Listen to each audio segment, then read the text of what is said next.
Sounds like it's breaking up a little bit. Yeah, it could just be that I moved my mic a little bit, so I need to readjust. Let me bring mine down. Let me see. Naldo, I see that you have a barbecue back there.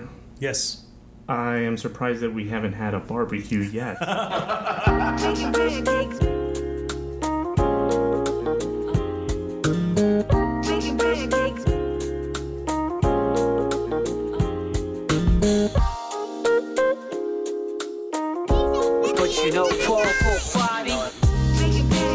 And we're live. Are you gonna do the You gonna do the intro?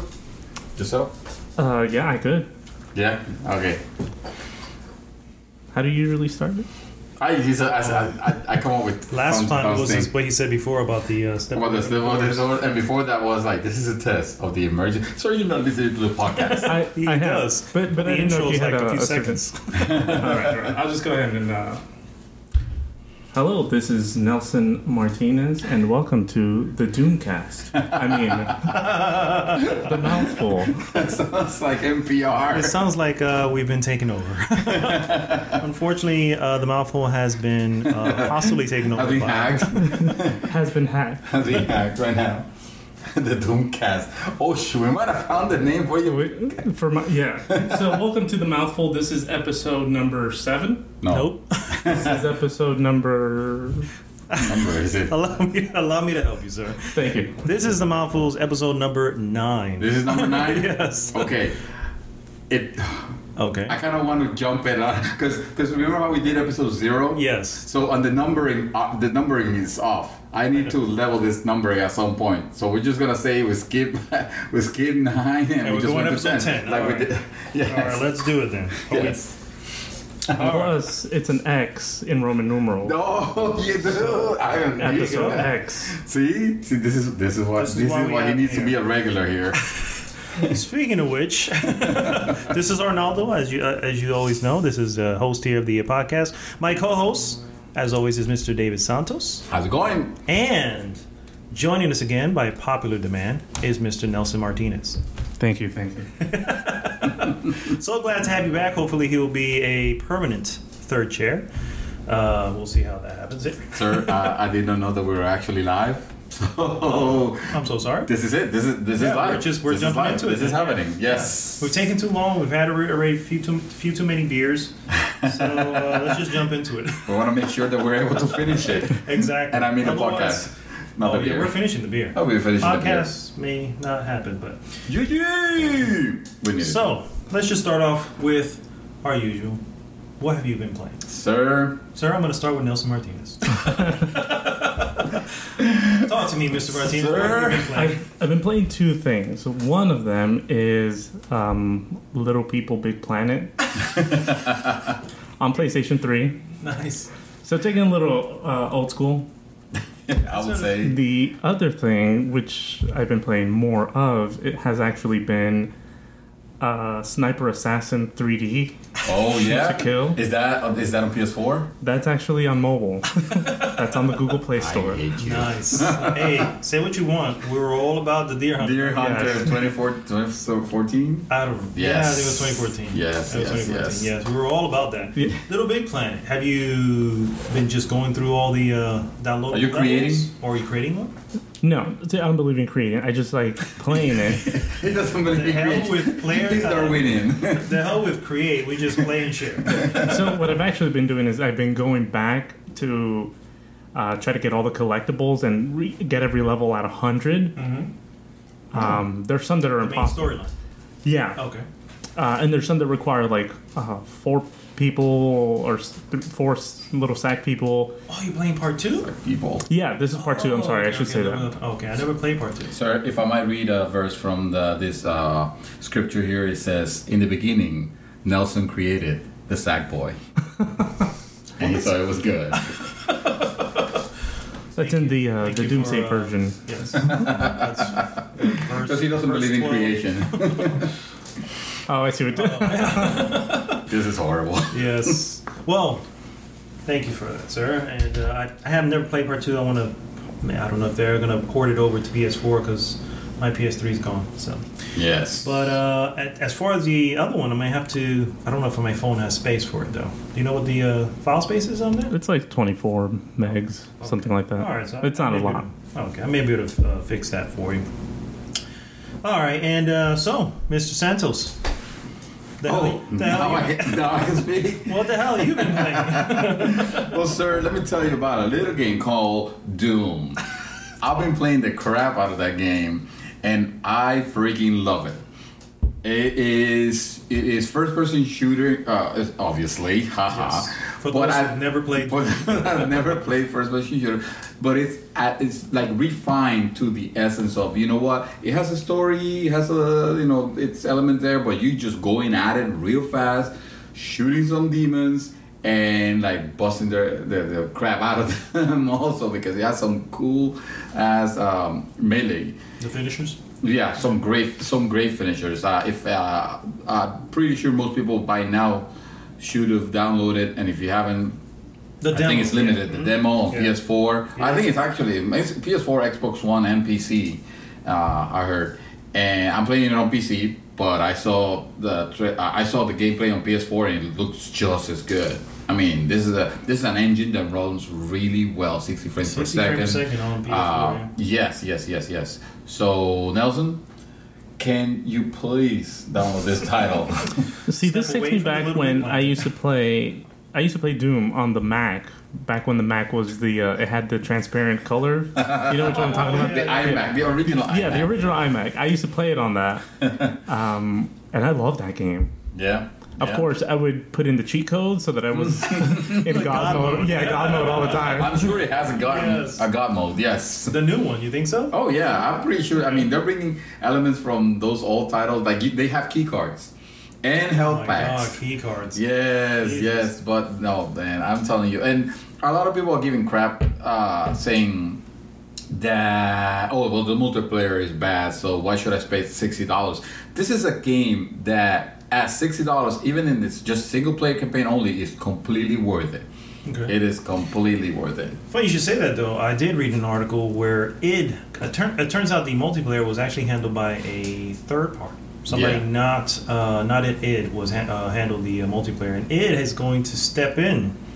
They're going to take over. To refine it. That's good. That's good because it's not. I mean, it is functional. From what I've read, I haven't tried it myself, but from what I've read, from what I see, it's a very functional multiplayer. It's just that we're living in a post-Overwatch world. Yes. And now it has changed the world. If you don't have heroes, if you don't have support, then if you don't have heroes, I don't want to. What game is that?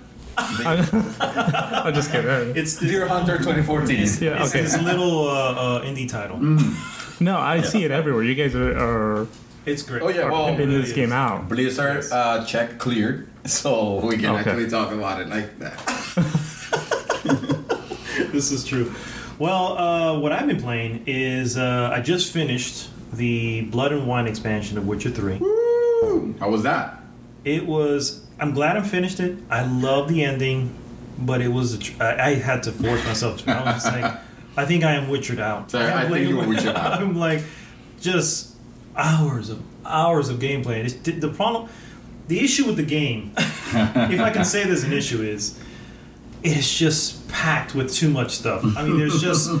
I can really go back, play the game. There's like 5 tournaments of Gwent, which I haven't even. I got halfway on 1 or 2 of them, but I was like, no, this is not the game. I need to focus on the game. There's that. I spent ridiculous hours just fixing up my house, setting up my armor, putting the swords on the walls. You know, I'm just like, this is ridiculous. Why is this even in this game? On a virtual world that I should say is now uninstalled. For the record, it was a beautiful house. I'll let you know this right now. And I believe we have video of all this shenanigans. Oh yeah, we do. I haven't posted it yet, but I will put it up there for you guys. The Witcher. Yeah, and so honestly, I don't blame you if nobody ever plays this game. It's way too freaking long, but it's such a good game. It really is fulfilling. It's like watching. It's like watching a series, like Game of Thrones or anything like that. It's like watching 5-6 seasons of it, back to back to back to back. Wow. You know what I mean? And then you just enjoy the hell out of it, and that's. So how many hours do you think you it stopped. They for one of the updates must have removed how you can tell how long you've been playing, because I can't tell how long you've been playing. But this is so people don't get the shock. Yeah. It's like, oh man, what am I doing with my life? I spent 3 months in this game, because it measures it by days. How many days you've been playing, not how many hours. How many days? At some point, it was at 12 days. Is there a chance that it just stopped counting? Now, are these like actual real world days or like virtual days? Yes. No, real world days. Okay. It counts as hours, whatever, but it takes it it'll say 7 days, something hours, and something minutes. So it's just. Oh my God, it's too much. And I understand that you went from a really long game to a really short one. Extremely short one, yes. If you haven't got a chance to catch it, it's on our Twitch channel. I posted it over to our YouTube channel. I played Gone Home. Gone Home. And from beginning to end. Yeah, in one sitting. In one sitting, you can go through it. About an hour and a half. That's what it took. How was the combat on it? It was non-existent. There's Spoilers. no combat. If you don't know anything about this, I gotta say, people were praising it for the longest time, and I was like, okay, I want to do this. Basically, have you ever heard of walking simulators? Walking Simulator 2014 now on iOS that doesn't come Android. No. Walking Simulator is essentially a like game. Sims? No. Okay. It's essentially a game where you are walking through an area, or you're basically walking. That's the majority of what you're doing is walking, and maybe you'll interact with some stuff, but that's really it. Well, the way you get the story is by discovering stuff. By discovering elements of the environment and. It's kind of like a self-discovery. I don't like the term walking simulator because it's what it is. It's what it is. I don't think there's an official genre called walking simulator. Walking simulator. You're gonna find Gone Home. You're gonna find Everybody's Gone to the Rapture, which I played. I think here's the problem. Gone Home apparently came out PC in 2013. We're 2016. Yeah. Within that time, I've never played Gone Home. I played The Vanishing of Ethan Carter. I've played Everybody's Gone to the Rapture, and those are amazing, right? And so I get to this one, I'm going... You had high expectations. Yeah, it's like, this had to be maybe one of the first ones, you know what I mean? So I guess had I played it back in 2013, I was like, okay, this is pretty damn good. It has elements that make you think that something spooky is going to happen. Spoilers, by the way. Nope. Spoilers, by the way. You guys can skip 5 minutes of this. 2013, the game came out, okay? There are people that haven't played it. And I'm understanding that it's free on... Is it free? It was free. I don't think it's free anymore. Oh. Yeah, it's not free. Then sure, let's play PS Plus, by the guys. That's a PS Plus. Anyway, I think because I played those other games first, going back, even though it just came out on PS4 this year, going back to this older game, it just didn't resonate as well. And the story was okay. All right. But did you find the Super Nintendo cartridge? I did. Yeah. I did. People were like 3 or 4 of them in there. I don't know why this made headlines. Well, it takes place in the 90s. That's why. So that's why they were talking about Street Fighter. Talking about Street Fighter in the story, and I was like, yes. All right. These are my kind of. Oh, by the way, you play a girl. Your main character is a girl. Okay. You have a sister, and they all like Street Fighter. That's cool. That makes it pretty awesome. So. All right. Anyway, so that's what I've been playing. It's up on our YouTube channel if you want to check it out. Basically from beginning to end, if you don't even want to bother paying for it. Just watch me play it. So in other words, I was the only one that played a decent game here. I don't think so, sir. Witcher 3, my friend. Oh, Witcher 3, that's right. Yes. Sniper Assassin, if I could make a side note. Exactly. Has a slow-mo version. When you take the kill shot, everything just slows down. I think we have a winner. I think yes. This is definitely Game of the Year material.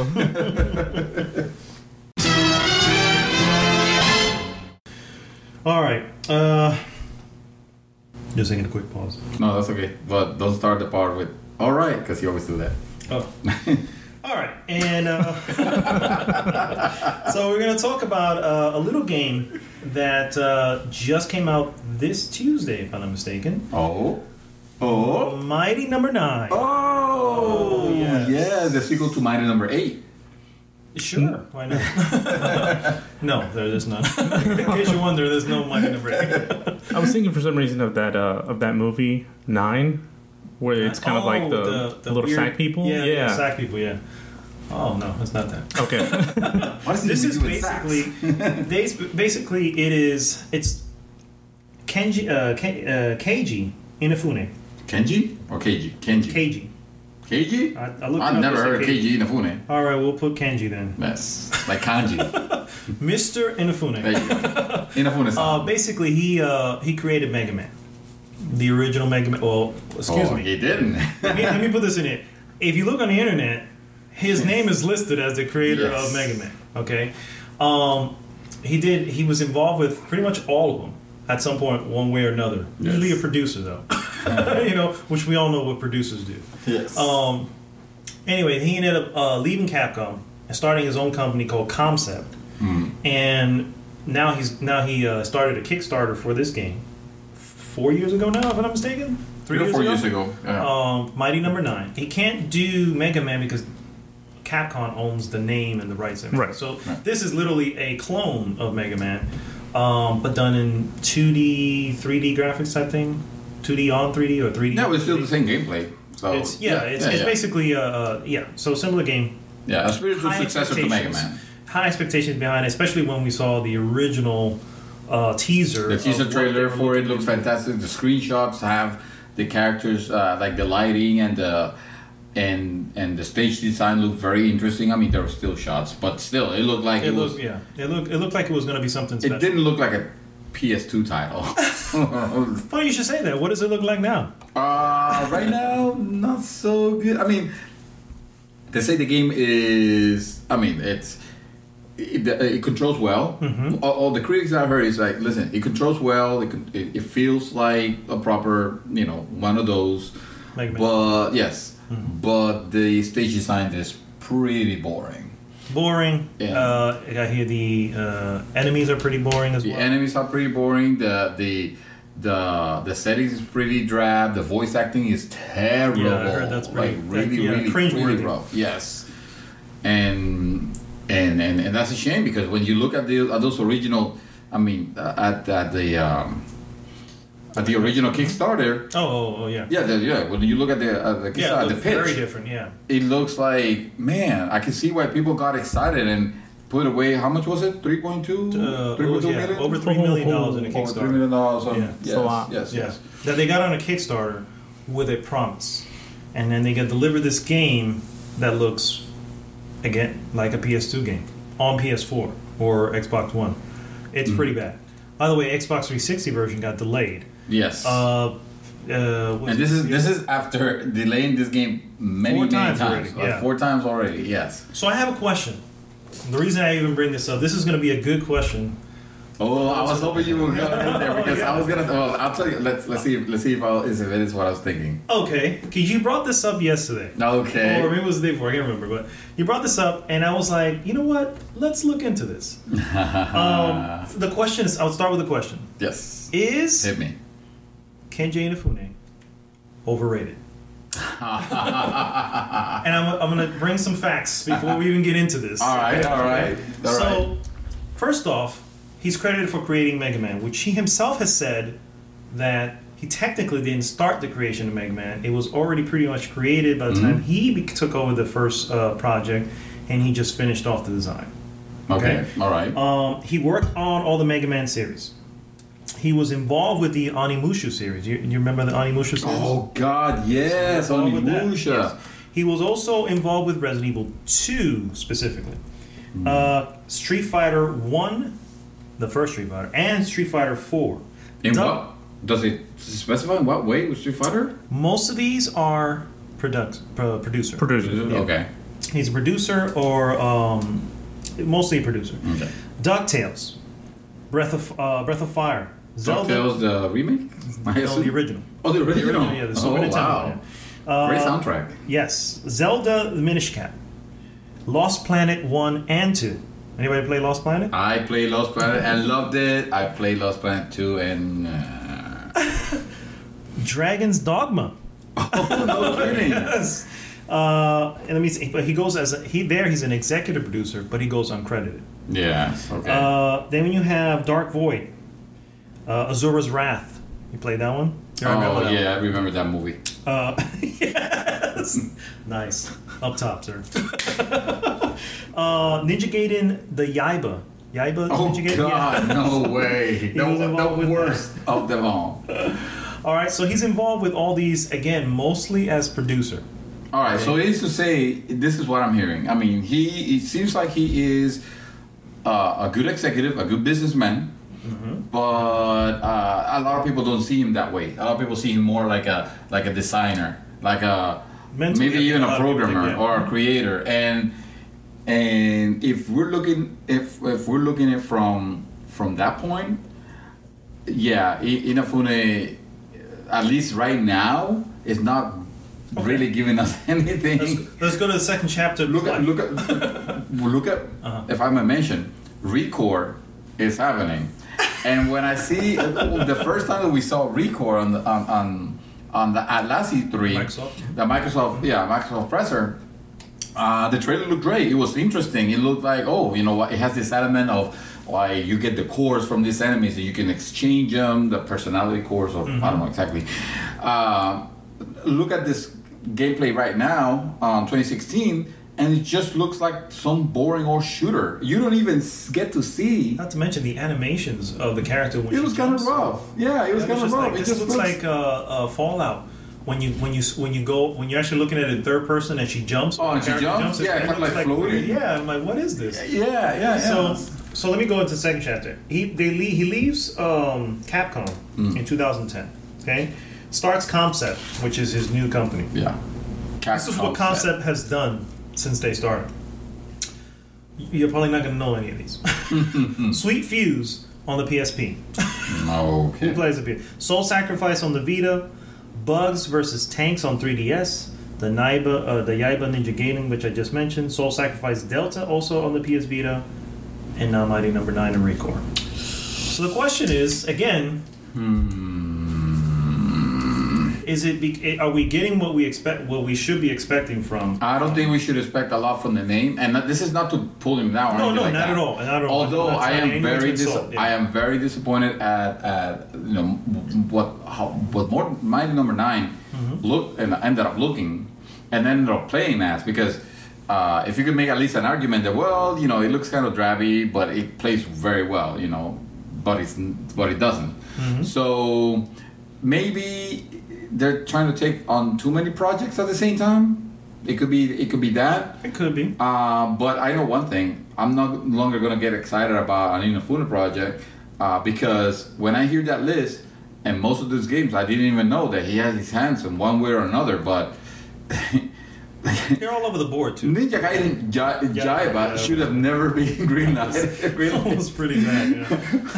That game was terrible. It was pretty bad, unfortunately. But, yeah. And so I just wanted to bring that to light. Again, this is not in any way to insult Mr. Inafune-san at all. It just because you made that question the other day, I said, let me look into his history, see exactly what's going on here. And the question is like, are we, expecting more than we should, perhaps, from him and his company at the moment? Well, sir, I have a bigger question. Talk to me, that is the one that I was really hoping you bring up, which has to do with Kickstarters. Oh, and the fact that this is it's interesting because you and I have had our views on it, but I think it'll be a good idea to share with the world now our points of views. So, is Kickstarter doomed, or I should phrase it better? Is it does this make people lose credibility on it? I mean, this is another project that it came out, they delivered. Here's the amazing part about Kickstarter. Nelson, I'll leave you out, but you know what Kickstarters are and all that, right? Yeah, I actually have a Kickstarter going on right now. Okay. I'll support you. For the record, I don't really support Kickstarter. But, so, my deal with Kickstarter is simple. I understand you're not actually buying anything. You're literally donating money in the hopes, or donating money towards a project that you hope you could be passionate about. You may like want to have to you hope it becomes it comes to fruition. Yeah. Problem is, I think it's safe to say at this point that most of the time it does not, and of the times that it does come to fruition, a lot of times it's less than what was promised. You get the short end, yeah. Wait. What do you mean that most of the time? You're not saying that most of the time the projects don't come to fruition, because Kickstarter has a very high success rate. If you look in general, if you look at the studies, the ones that I was referring to, not just Kickstarter. I'm sorry, because there are other programs that are crowdfunding in general. Yeah, there are other programs. But even crowdfunding in general, like I've crowdfunded several. Well, let me just so you guys know that I'm very big into knives, tactical gear, guns and stuff. So I've personally funded, I would say, about 10 Kickstarter projects. Yeah, me too. And the video, the production of it sold me. I was like, yes, take my money. Yeah. take it. But when I finally got the product on, I would say about maybe 3 of them, it was subpar. It was not what I was promised. Sir, I'm gonna admit I bought an Ouya. What? An Ouya, exactly. An Ouya it was supposed to be a new console. Yeah, it was supposed to be. It was about the size of a box. An Android size. About the size of a softball. The promise of it was amazing. It was actually, to this day, I think, but to this day I think the highest grossing Kickstarter with $8 million. Is it the highest? Wait, what's Star Citizen on?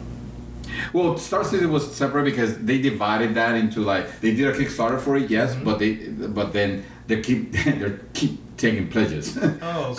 So the Kickstarter only got 2-3 million maybe of the 100 and something thousand million they have right now. On that, yeah.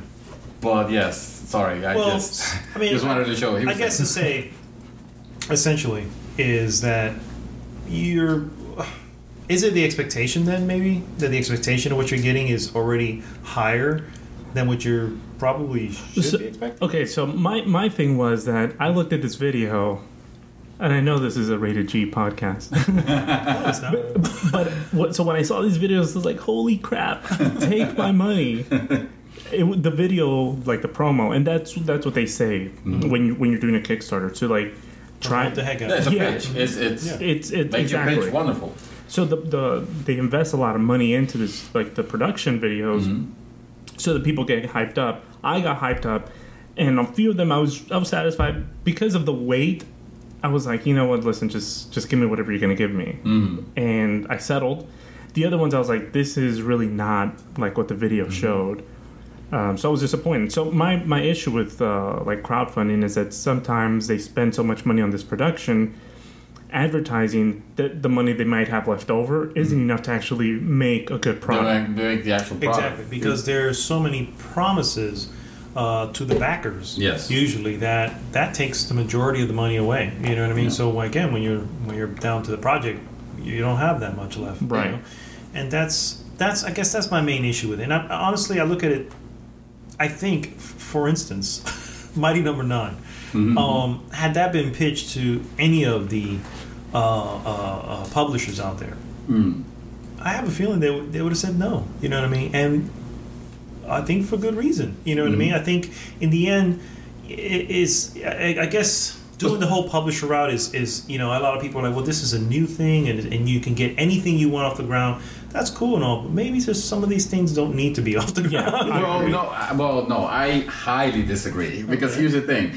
Remember, publishers are obviously interested in making money, and they're going to greenlight the projects that they think. But that's the reason why we don't have a lot of all genres, a lot of great classic genres, like the old school RPG, almost tabletop games, Space Sims, which are kind of making a comeback now. It's precisely because I want to put a pin on that one comment you said. Because publishers are looking at this as well, no, these games have their moment and they pass, and now that we have this great way of, well, you know what, if you want a type of game, this is you want to put your money where your mouth is, then show it. If you're a fan of this genre and you wanted to come back, then put your money. It's blind faith. I supported Star Citizen, and to this day, that game, it's might never come. Who knows? Who knows? I mean, it looks. They see. I see builds. They're coming out better, but. It's like, okay, guys, you said you were going to deliver by 2014. It's already 2016, and we don't have the single player. It's supposedly it's coming. I mean, it looks good, but it's taking a long time. And meanwhile, you guys are still taking money. I mean, it's a risk. I get it. But for every one of those, I've also gotten to play some amazing games that I know I would have never seen with publishers. I can definitely support that. Don't get Mighty No.9. But definitely... Moral of the story is don't get Mighty No.9. Well, no, I'm not going to the model. I'm just saying, give you an example of a Kickstarter that did work. Shovel Knight.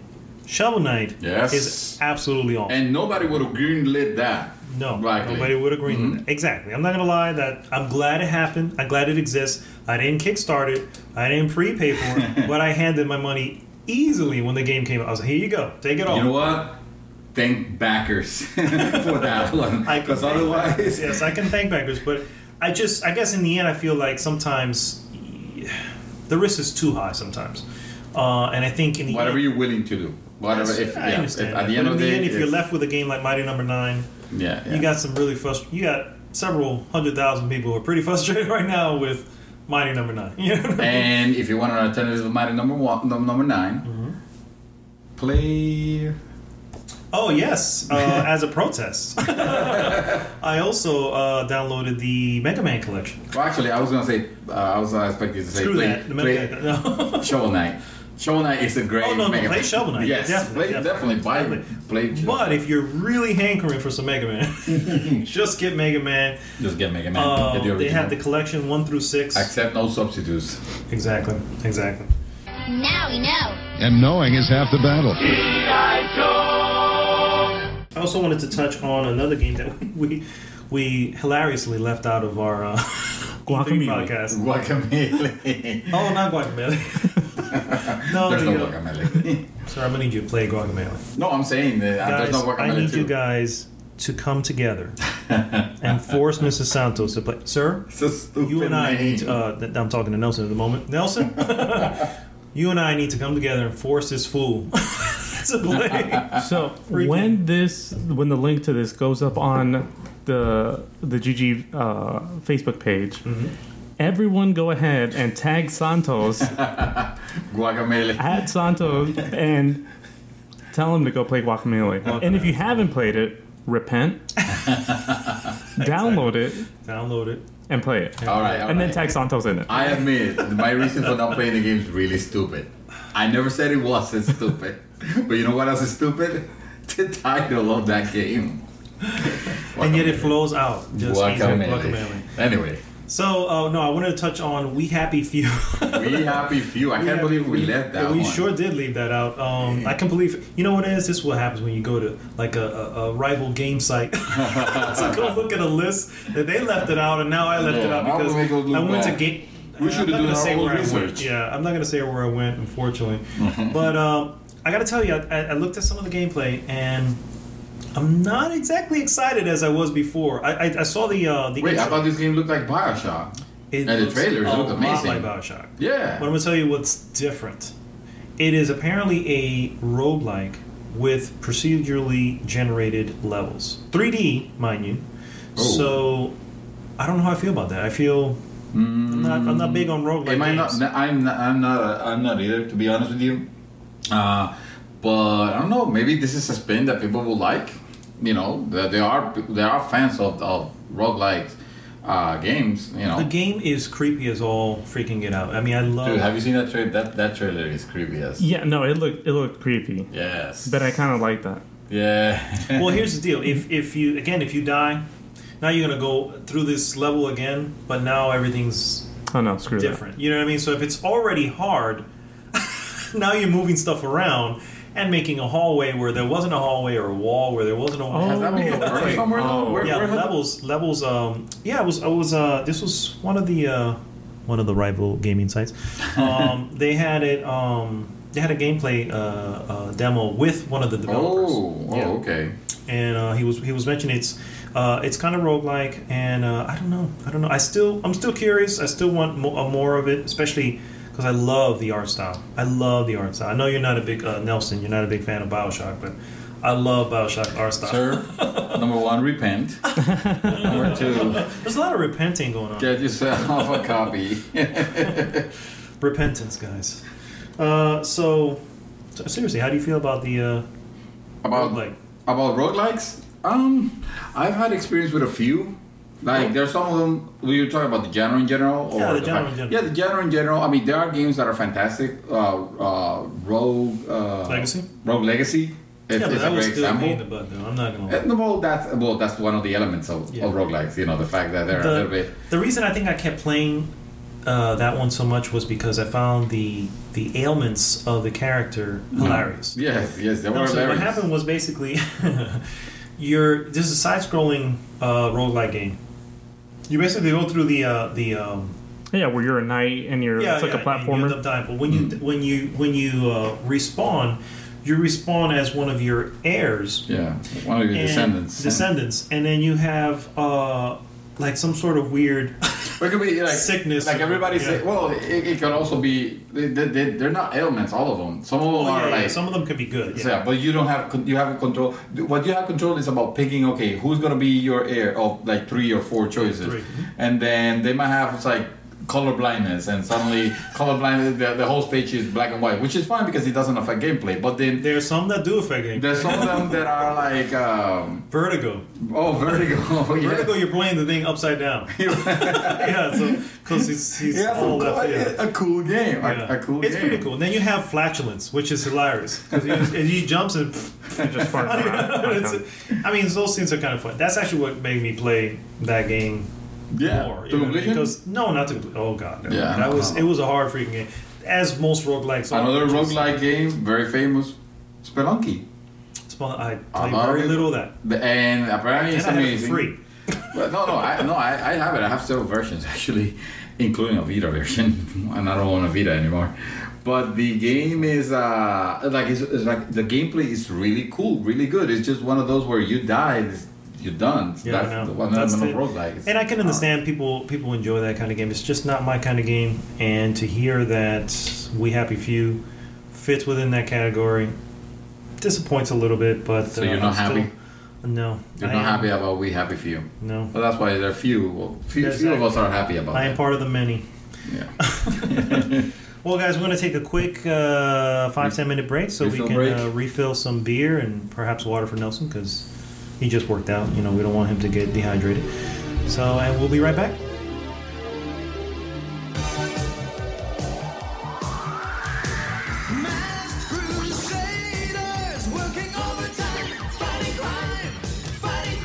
All right. Well, please don't do all right.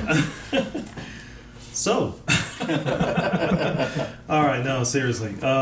Just a couple quick announcements here because we're going to have to wrap this up a little bit sooner than usual. First off, Play Dead's new game from the makers of Limbo, Inside, comes out on June 29th. Wait, who's that? Play Dead Studios? Makers of Limbo? Oh, shoot. Okay. All right. Okay. Yes, Limbo. Which, by the way, is free right now on Steam. If you want to grab it. It's also free on Xbox Live or Xbox. Or it was. I don't know. Maybe it was. But right now you can pick a copy of Limbo on Steam, which if you haven't, repent. So I saw. I think it was one of the free games for a PS Plus. Mm-hmm. Limbo? Yeah, Limbo, I think. Yeah, it was at one point, yeah. Yeah. And it looked really weird. It is very odd. It is very odd. And some of the monsters in it and some of the... I was just like... I wasn't feeling it. No, it's great. It's definitely... It's really good. I'm not gonna lie. It's not a long game. Your character's a little boy. Right. Because he's trying to save his sister or something like that, right? Yeah. Or he's trying to... you're trying to rescue your sister or something. I believe so. I don't Spoilers. know if that's I was going to say, I don't know if that's something they say until the very end. No, in the trailer it says it. Is that it? Oh, yeah, okay. That's how I know, because I didn't play. Oh, because I played the game and I remember waking up and there's nothing about go find your sister. So I'm like, how is that? Yeah, no, it starts. It's one of those games that just start you. Like. Yeah, but it's good. It's not long. I think it's pretty fun. But and it's black and white, like a noir style kind of. Yeah, it has. Yes. Okay. And so is their follow-up, actually. June 29th, first off. That's when it comes out, which is next Tuesday. Inside, which is, I got to tell you, every time I saw it, I was like, this looks so much like Limbo, only a little bit more detailed and stuff like that. But of course, this was featured on Xbox. Yeah, this is an Xbox exclusive press conference. But that's a new game that's coming out, and I just wanted to get that out there for you guys if you're interested. But I did notice, I kind of took a look at the summer and didn't see many major games coming out. Oh, good, because I need time to play The Witcher. Yes, you're going to need the entire summer and a little bit of the fall. And lastly, I just found out today that there's going to be a virtual reality developers conference. A virtual VR conference? Yes. Very similar to GDC. It's going to be called VRDC, November 2nd and November 3rd. Where is it taking place? Actually, I didn't check that out. I'm sorry. Oh. But I'm sure it'll be online. All these things are online nowadays. Are you interested in VR at all? Yes. The Eagles game. Oh, yes. Eagle Flight. Okay. The Eagle Flight. What was the name of that game? It was like some sort. Eagle Flight. Eagle Flight. That was the name of it. Yeah. It's only. There was a game with an Eagle Flight in VR. What's the name of it? That was too obvious, right? So you're into that one? That's it, though? What about the Batman one? I hear you get to play as Batman in first person. You get to wear the cowl and... I don't... well, they didn't show anything about it, so... As long as... I just read up on it. If I could get a mic attached to that and like get the Batman voice while I'm playing... Not Christian Bale's Batman voice, please. Not that guy, because that was pretty bad.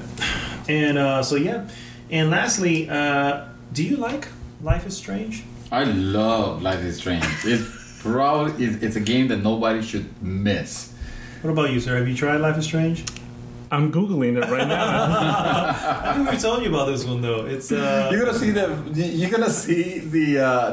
screenshots and you're gonna look at us strange. Yeah. So one of you mentioned this before. Yes, we both did, I think.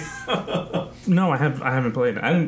I honestly forgot last time you told me. Definitely, it's one of those. It's 5 episodes. So it's one of the episodic type games. Easily the most moving game that I have played in a long time. Made by Don't Nod Studios. What are they working on? I was just gonna say. Oh, yeah. They have a new game called Vampire. Vampire. Well, I don't know. It's Pyre. P-Y-R. That's Pyre. Pyre? Yeah, it's just Vampire. Yeah. All right. Well, maybe it's Vampire. Okay. No, I think it's Vampire. You're right. So anyway, that's their follow-up, and I gotta say I'm pretty interested in this because I love Life is Strange. Well, I heard that they were interested in bringing Life is Strange 2. I didn't think they were going to go into it immediately. I would rather they not did that. Well, I don't think, maybe it wouldn't include the same characters, obviously. Or I wouldn't obviously, come on. No, but I wouldn't want them to. Honestly, if I have a way, it's that gameplay element of rewinding time. Rewinding time, yeah. Yeah, that was pretty awesome. Because that was pretty good, yeah. Yeah, because you think, if I mess up, I'll just rewind time and I'll fix it. But no, it's the fact that now it has to second guessing everything you do. Yeah. Because you have the power to reverse it. Because the funny thing is the way it presents you both. There was a game that did that, right? Sands of Time? Yes. But that was usually because you were wanting to stop yourself from dying. Yes. This is usually because you're presented with a situation and either you frustrate somebody or you don't. And you don't know what... Frustrating them now may actually lead to something good later versus not frustrating. You know what I mean? It's just one of those things where... Because there's no life and death. It's not like Sands of Time. It's, I mean, maybe there's a little bit of life and death. But for the most part, the decisions are so... They're different, but yet... They're very gray area. Yeah, there's no gray. You good don't or bad. know which one will be good or bad. And sometimes it looks like this is the right one and it ends up being so wrong. You know what I mean? It's a great game to have... It's a great game to where your story is your story. Oh, see now. It's very Butterfly Effect. You ever see Butterfly Effect? Yeah. It's very Butterfly Effect. I can't do those kind of games. Like, for example, The Walking Dead. I knew you were going to say that. Telltale Games. Yes. I can't. Just give me the story. I don't You're making the story. You make your own story. I've only played those games once. I've never gone back to replay. I was like, no. Whatever story I have, this is the story. So you talk to me about it, I'm like, no, that didn't happen. That's non-canon as far as I'm concerned. But yeah, it's pretty cool. It's one of those, if you just play it once and that's just your story. It doesn't matter. What the outcome is. The point is that that's your story, and whether it's good or bad, I'm one of those that I'm all right with a bad ending because I'm like, hey, bad endings happen. I'm all right with that. Look at Game of Thrones. That thing pisses you off every. Excuse me, freaking episode. All right, what's the time frame on that? That was 45. 45. All right, our first curse on the podcast. I get frustrated with Game of Thrones if you haven't noticed. But I'm surprised. Yeah, I'm surprised that you haven't played the Game of Thrones Telltale game. Hello, frustration. That's why. No, I heard it's pretty good, but I never got around to doing that one. So plus Telltales, they need to step it up and fix that engine. They need to step it up with that engine. All right, guys. So that brings us to the end of episode 9 or 10. I guess we're find out what it is. You know what? I'm just gonna take a stand, and I'm skipping 9. We're going straight to 10 because Microsoft did it. Microsoft did it with Windows. We can do it with our podcast. That works for me. And that brings us to the end. As always, join the conversation. It's a goodgame.tech. Follow us on Twitter. We are at GG Gamer Group. Also on Twitch and on Instagram. It's fully written out altogether. Good Game Gamer Group. Sir, you're getting really good at this. Thank you. I practice in the mirror. And see, you messed me up. There was one more I forgot. Oh, Twitter. No, Twitter. No, we have a Twitter. Oh, YouTube. Yes, it's going to be Good Game bracketed GG, which we promise we'll fix. Subscribe so we can fix it. Yes, please. Subscribe to our YouTube channel. All right, so we'll see you next week on GG's The Mouthful.